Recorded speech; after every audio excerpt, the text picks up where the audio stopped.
has a population of more than 20.6 million, and victory will give the winner 29 seats in the Electoral College. Within the state, unemployment's risen sharply since COVID, up 8.5% since January. The polls currently show Trump trails, but then he did so at this stage 4 years ago here as well.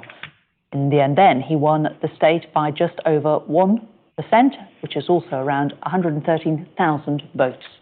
From Florida, our US correspondent Cordelia Lynch reports now.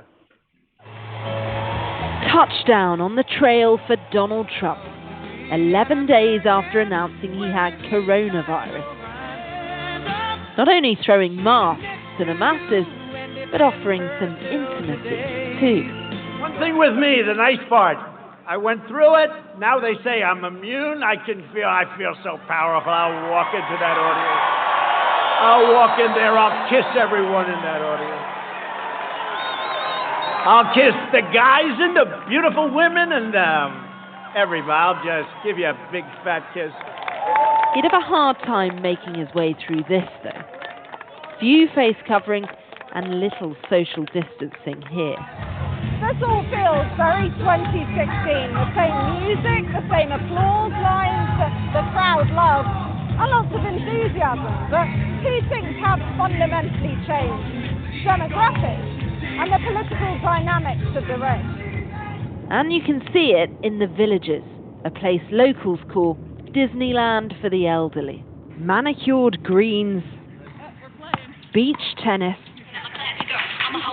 a class or club for everyone.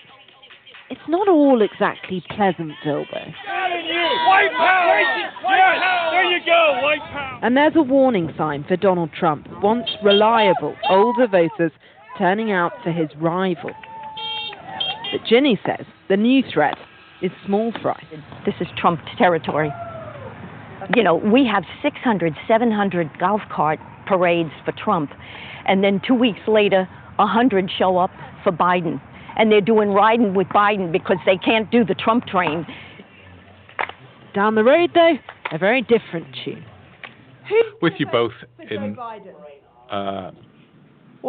with you in about 40 seconds. How many for Trump? Oh, so Biden has it. You wear your heart on your golf cart here, and sometimes at a cost. You get yelled at, you get cussed at. Why can't you see yourself voting for Trump? I just don't like the man. I don't trust him. He's a bigot. He's a bully. And I don't like bullies.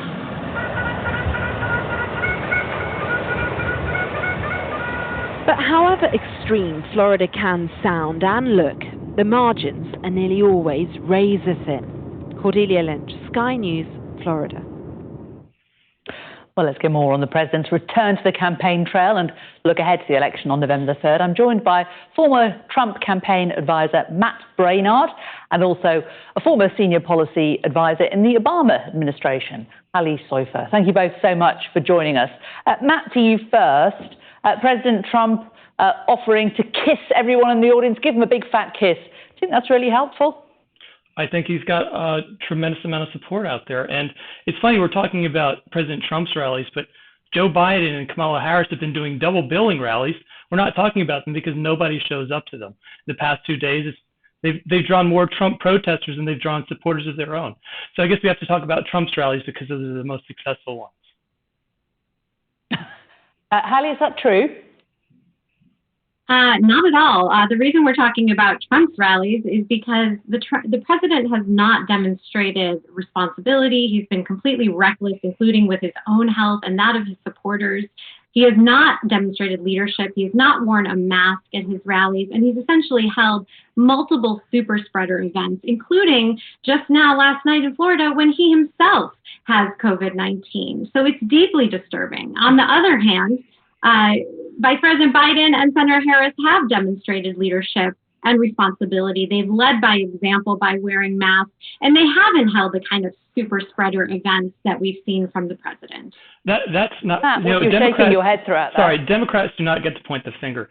I don't know what the rules are or the laws are in your country, but in my country, thanks to Democrat politicians, it's no longer a felony in my country to knowingly transmit AIDS to somebody unknowingly. That is legal now, thanks to Democrat politicians.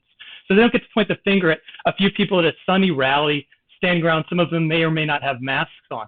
And, the real driver of COVID deaths in my country are among the most elderly and most vulnerable. And those deaths have been driven by Democrat governors requiring nursing homes to admit COVID-positive patients. This isn't about people on a sunny day, some of them may or may not have masks on. I'd really like to ask my friend here, what do you think has really caused or driven more deaths in my country? Democrat governors ordering nursing homes among the most vulnerable in our population to this disease to admit COVID-positive patients, which has caused tens of thousands of deaths among that demographic, or somebody, not wearing a mask who's young and healthy at an outdoor sunny rally where there's a low chance of this being spread. Come on, be serious. What's really driving this? It's not rallies. Ali? And also, I want to call out the media, by the way. Sorry, can we let I'll let her answer. I'm sorry. Yes, thank you. Ali. This is deadly serious. Our country has experienced 215,000 deaths. That is over 200 9/11s that we've just experienced. This is horrific what has happened. Over 70 9/11s. This is horrific. And we have one leader. We have one president, one commander-in-chief, and he has completely failed Americans. He said that he's tried to play it down when he knew about the threat being posed to our country and to Americans' health and livelihoods. He tried to play it down. He did not lead by example. He has ignored the guidance by medical professionals, including Dr. Fauci and the CDC. He has not adhered to social distancing, including in his own events last night, and we've seen many of them before that. And he is responsible. He can't even handle the outbreak in his own White House, let alone in this country. And that is the reason that is the reason he is down in 10 of 11 swing states, including in Florida. And that's the reason he's going to lose in 20 days, because the American people want a president they can trust. They want a president who cares about their lives. And this president has demonstrated complete and utter disregard for American lives, frankly, even including his own. He's been so irresponsible. Okay, it's a monologue. Let's just pause it there, Matt. Let's just move slightly away from. Oh no, I want to ask what she said. She made a lot of false accusations. I can't let this slide. I mean, she cites Fauci. Fauci said that the president did more than he could have imagined any president doing. I don't know how much your audience may be aware of this, but many of the key decisions involving addressing how this pandemic has spun out, many of them are right at the hands of Democratic governors who, again, have made disastrous decisions to encourage people to go out in mass rallies to go attend Chinese New Year's or to order nursing homes to admit COVID positive people. That's what's driving the deaths in this case. I'm just really confused why you think it's a bad idea for Democrats to encourage people to go to Chinese New Year's and for Trump, but it's not a bad idea for Trump to have a rally. Well, because I think that Trump's rally, now that we know what we know about the disease, we know that the real risk of deaths the deaths of this that have come from this pandemic are primarily among the most vulnerable and elderly. There was a study done by the CDC just recently that said, among the colleges, we're starting uni again in this country, there have been 70,000 new cases at the universities that have opened. That's resulted in 4 hospitalizations and 0 deaths.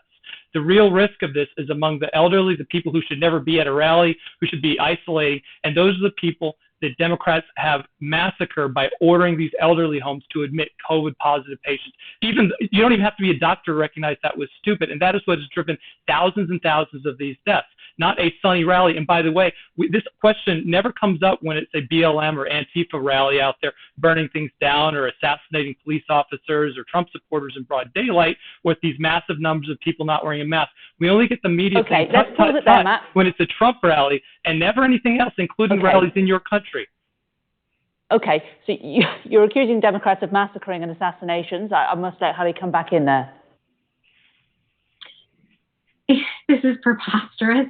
The reality is that the president has insisted on continuing to hold these rallies, but perhaps even more importantly... But Biden's holding rallies too. What about Biden's rallies that nobody's attending?